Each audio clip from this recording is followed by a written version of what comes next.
पुढची बातमी पाहूयात।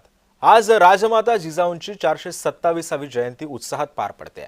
सिंदखेड राजामध्ये जन्मोत्सव सोहळा साजरा केला जातोय। शिवप्रेमींनी सुद्धा मोठी गर्दी केली होती। आकर्षक फुलांची सजावट आणि रांगोळ्यांमधून जिजाबाईंचं कार्य दाखवण्यात आलं। सिंदखेड राजामध्ये जिजाऊंचा जन्मोत्सव सोहळा संपन्न झाला। यावेळी आकर्षक फुलांची सजावट सुद्धा या ठिकाणी करण्यात आलेली होती। रांगोळ्या सुद्धा काढण्यात आलेल्या होत्या।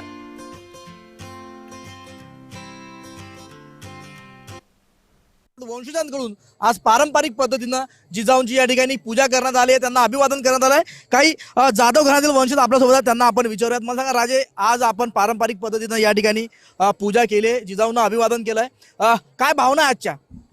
जय जिजाऊ। आपल्याला सर्वप्रथम जिजाऊ जन्मोत्सवाच्या हार्दिक हार्दिक शुभेच्छा। खऱ्या अर्थानं राजे लखुजीराव जाधव आणि त्यांचे सर्व वंशज, सिंदखेड राजा, देऊळगाव राजा, अडगाव राजा, मेहुणा राजा, किनगाव राजा, उंब्रज, जवळखेड अशा आमच्या या परिसरामध्ये आमचे 7 गावं या ठिकाणी आहेत। आणि तिकडं पश्चिम महाराष्ट्रामध्ये माळेगाव असेल, तिकडं माहेगाव असेल, अशा असंख्य वीर आमच्या परिवाराचे प्रत्येक ठिकाणी विखुरलेले आहेत। कारण तलवारीच्या जोरावर राज्य कमवण्याची शक्ती ही जाधवराव परिवाराची परंपरा आहे। सर्व शाखेतील वंशज या ठिकाणी उपस्थित आहेत। या 7ही गावातील वंशज मुख्यमंत्र्यांनी या ठिकाणी यावं आणि त्यांच्या हस्ते ही पूजा करावी अशी आग्रही भूमिका ठेवत असते। परंतु वंशज या नात्यानं नाही, प्रत्येकाची या ठिकाणी कृतिशील आणि गतिशील विचाराचा वारसा घेऊन या ठिकाणी आज राजमाता राष्ट्रमाता माँसाहेब जिजाऊंची पूजा, जशी पांडुरंगाची पूजा मुख्यमंत्र्याच्या हस्ते होती, अशी अविरत मागणी मागच्या काही काळापासून आम्ही या ठिकाणी करतोय।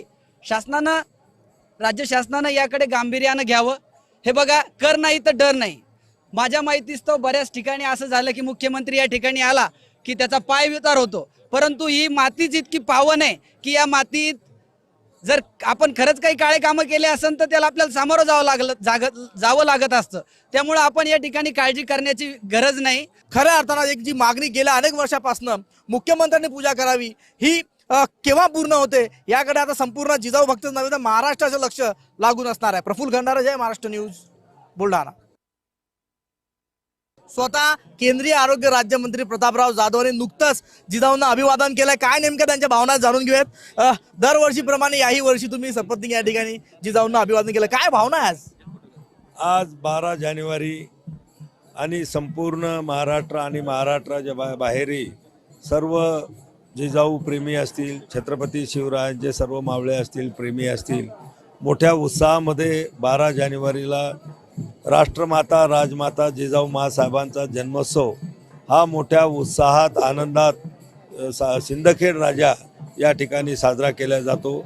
दरवर्षीसुद्धा आम्ही राष्ट्रमाता जिजाऊंना अभिवादन करण्यासाठी, त्यांचं दर्शन घेण्यासाठी या ठिकाणी येत असतो। आजही या ठिकाणी जिजामाता जन्मोत्सवाच्या सगळ्यांना शुभेच्छा देत असतानाच आज या ठिकाणी आम्ही सुद्धा आलेलो आहोत।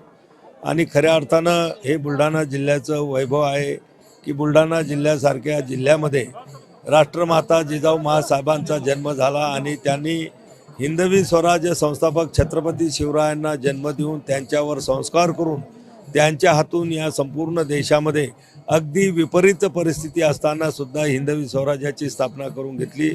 अशा या मातेला आज वंदन करण्यासाठी लाखोच्या संख्येनं लोक या ठिकाणी येत असतात। त्यापैकी मी सुद्धा एक म्हणून या ठिकाणी आलेलो आहे। प्रफुल्ल खंडारे, जय महाराष्ट्र न्यूज, बुलढाणा।